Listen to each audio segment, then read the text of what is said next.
ওগো, এই নাও বাজারের ব্যাগ আর লিস্ট। যা যা লাগবে সবকিছু এখানে লিস্ট করা আছে। তুমি শুধু বাজারে যাবে আর এই লিস্ট অনুযায়ী সবকিছু নিয়ে চলে আসবে। হ্যাঁ গিন্নি, তারাও যাচ্ছি। তা কত টাকা আজ বাজারে খরচ হতে পারে বলে তুমি ভাবছো? শুনেছি আমার বড় ভাইয়ের ছেলে দীপু আর তপু কালকে আমাদের বাড়িতে আসছে। ওদের জন্য তো মেলা বাজার করতে হবে। হ্যাঁ হ্যাঁ, তা তো আমি জানি, কিন্তু ওরা কেমন খায় তা না জেনে তো বলতে পারলো না যে বাজার করতে কত টাকা খরচ হতে পারে। আমার ভাইয়ের ছেলেরা নিশ্চয়ই আমার মতোই খাবারে পটু। তুমি আবার ভেবো না যে ওরা কম খায়।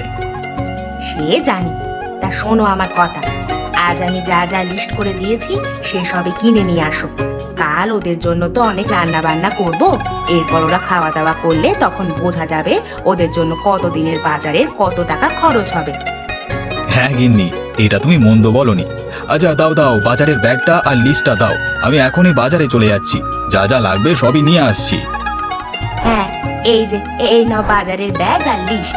কোনো কিছু আনতে আবার ভুলে যেও না কিন্তু। না গিন্নি না, একদমই ভুলবো না। তুমি যা যা লিস্ট করে দিয়েছো ঠিক তাই তাই নিয়ে আসবো।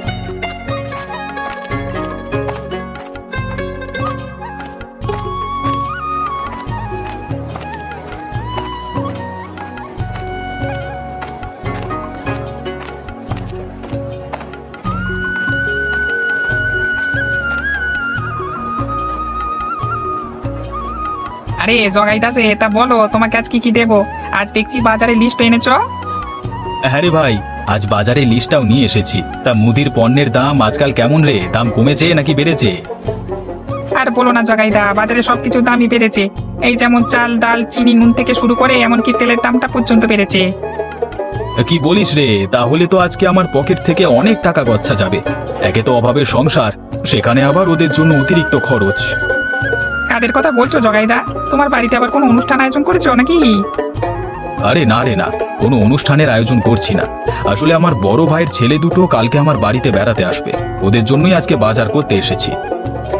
বলো কি জগাইদা, মাত্র দুজন বাচ্চা ছেলে তোমার বাড়িতে বেড়াতে আসবে আর তুমি ওদের খাওয়া নিয়ে এত চিন্তা করছো? হ্যাঁ, ওরা দুজন আর কতটুকুই বা খাবে, তাও আবার ছোট ছোট বাচ্চা মানুষ। আরে ভাই, তুই ওদের আমার থেকে বেশি চিনিস না।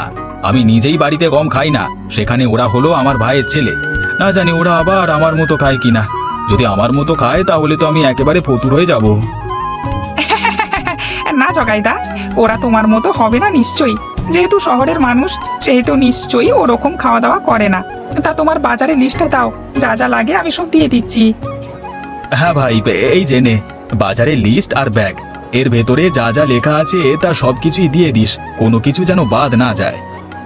আচ্ছা ঠিক আছে জগাইদা, তুমি যেভাবে বলছো সেভাবেই দিয়ে দিচ্ছি।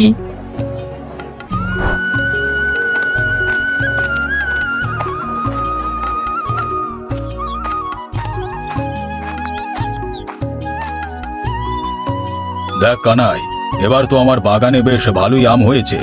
শোন, এই আমগুলো ভালো মতো চোখে চোখে রাখবি। দেখবি গ্রামের কোনো বখাটে যেন আবার আমার এই আম বাগানে নজর না দেয়। তুই তো জানিস ওরা নজর দিলে এই আম চুরি করে সব সাফ করে ফেলবে। কি যে বলেন না মোড়ল মশাই, আপনার বাগানের আমি হাত দেবে এরকম সাহস এই গ্রামে কারো আছে নাকি?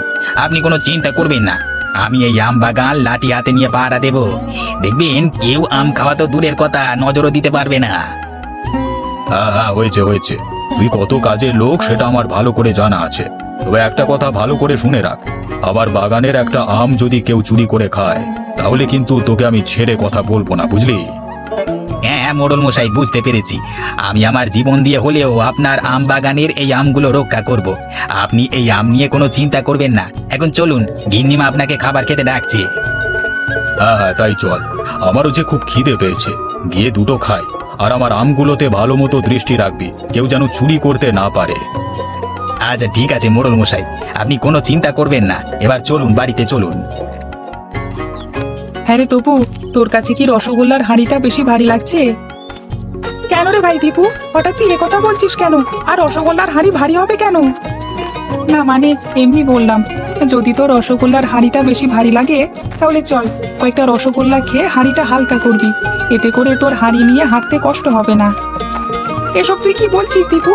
তুই জানিস না, বাবা মা আমাদের 100 বার বলে দিয়েছে এই হাঁড়ি থেকে যেন একটা রসগোল্লাও আমরা না খাই।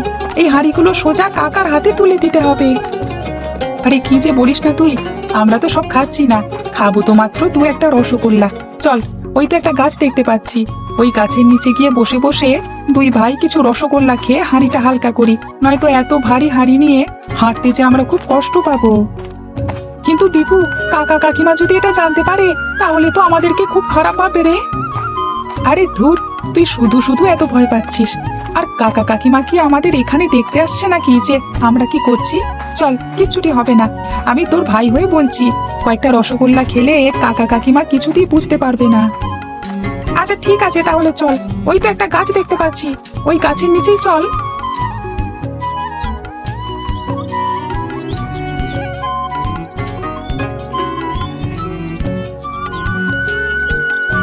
এগিয়ে দীপু, আমরা তো এক এক করে সবগুলো রসগোল্লা খেয়ে ফেললাম, এখন কাকা কাকিমার বাড়িতে কি নিয়ে যাব? হ্যাঁ রে, খেতে খেতে তো সবই খেয়ে ফেলেছি, এখন কি আর করবার। চল, এই হাঁড়িগুলো এখানে ফেলে আমরা এভাবেই কাকা কাকিমার বাড়িতে যাই। কিন্তু বাবা মা যদি জানতে পারে আমরা তাদের বাড়িতে রসগোল্লা নিয়ে আসিনি, তখন কি হবে? আরে তপু, তুই এত চিন্তা করছিস কেন? বাবা মা কিছুই টের পাবে না, চল আমরা খালি হাতে কাকার বাড়িতে যাই। আচ্ছা ঠিক আছে, চলো তাহলে।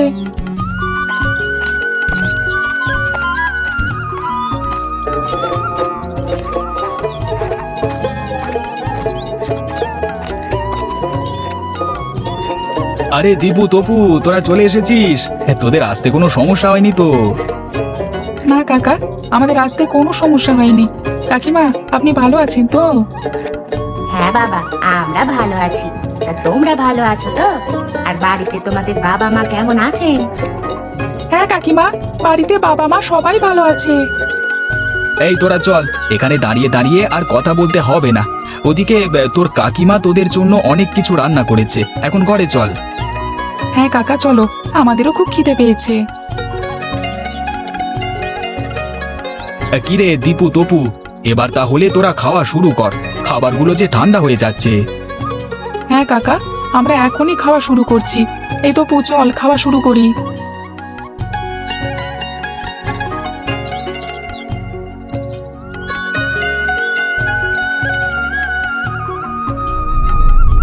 কাকিমা, আরো খাবার থাকলে নিয়ে আসেন, আমার এখনো পেট ভরেনি। এসব তোমরা কি বলছো? আমরা তো এখানে 4 জনের খাবার রান্না করেছিলাম, আর তোমরা 2 ভাই মিলে তো সব খাবার একাই খেয়ে নিলে। এখন আবার আরো খাবার চাচ্ছ? এইদিকে তো আমরা এখনো না খেয়ে আছি। কাকিমা, তার মানে আর কোনো খাবার নেই? না বাবা, আজকের মতো আর খাবার নেই, তোমাদের জন্য আমাকে আবার রান্না করতে হবে। যাও, তোমরা তাহলে গ্রামটা হেঁটে ভালো মতো দেখে এসো, ততক্ষণে আমি তোমাদের জন্য আবারও রান্না শুরু করি। হ্যাঁ কাকিমা, ঠিক আছে। এই দীপু, চল, আমরা তাহলে গ্রামটা ভালো মতো দেখে আসি।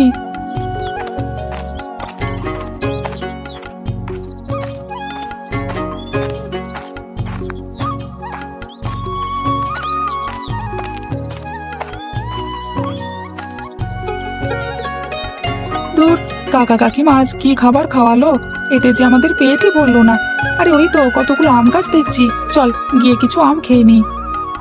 হ্যাঁ ভাই, তুই ঠিক কথাই বলেছিস, 2 হাঁড়ি রসগোল্লা খেলাম, এরপরে আবার খাবারও খেলাম, কিন্তু তবুও যে আমার পেটের ক্ষুধা এখনো মেটেনি। চল, ওই গাছ থেকে কিছু আম পেড়ে খাই।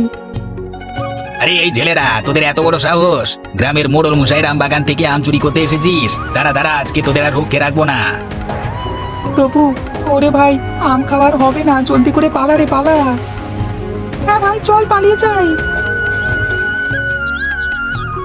ওগো, এ তুমি কাদের এনেছো গো? এরা তো এক একটা রাবণ। এই রাবণের গোষ্ঠীকে রান্না করে খাওয়াতে গেলে তো আমাদের ভিটে মাটি সব বিক্রি করতে হবে। না না না, ওদেরকে যে করেই হোক এই বাড়ি থেকে তাড়াতাড়ি বের করো। কিন্তু কিভাবে তাড়াবো গিন্নি? ওরা তো আজই মাত্র আসলো, আর এক বেলাতে যে খাবার খেলো তাতে তো আমাদের পুরো মাস চলে যায়। আরে দীপু, তপু, তোদের আবার কি হলো? তোরা এত হাঁপাচ্ছিস কেন? আর বলো না কাকা, আমরা বাগানে কিছু আম চুরি করতে গিয়েছিলাম, আর তখনই লাঠি হাতে একটা লোক আমাদেরকে তাড়া করলো। এই তো বুদ্ধি পেয়েছি, আমার রাক্ষসী ভাইয়ের ছেলেদের এটাই বাড়ি থেকে তাড়ানোর সুযোগ। এই দীপু তপু তোরা শোন, তোরা তো বিশাল বড় ভুল করে ফেলেছিস। ওটা তো আমাদের গ্রামের মোড়ল মশাইয়ের আমবাগান। তারা যদি জানতে পারে তোরা তার আমবাগানে চুরি করতে গিয়েছিলিস, তাহলে কিন্তু তোদেরকে ধরে আচ্ছা করে পেটুনি দেবে। বলো কি কাকা, তাহলে এখন আমরা কি করব? কি আর করবে, তোমরা তাহলে এখনই আমাদের এই গ্রাম ছেড়ে চলে যাও। আর কিছুদিন পর না হয় এসো। মোড়ল মশাই যদি এসে তোমাদেরকে দেখতে পায়, তাহলে কিন্তু ধরে নিয়ে পিটুনি দেবে। ঠিক আছে কাকিমা, তাহলে আমরা দুই ভাই এখনই গ্রাম ছেড়ে পালাই। চল তপু, এখানে আর এক মুহূর্ত নয়, সোজা বাড়িতে চল।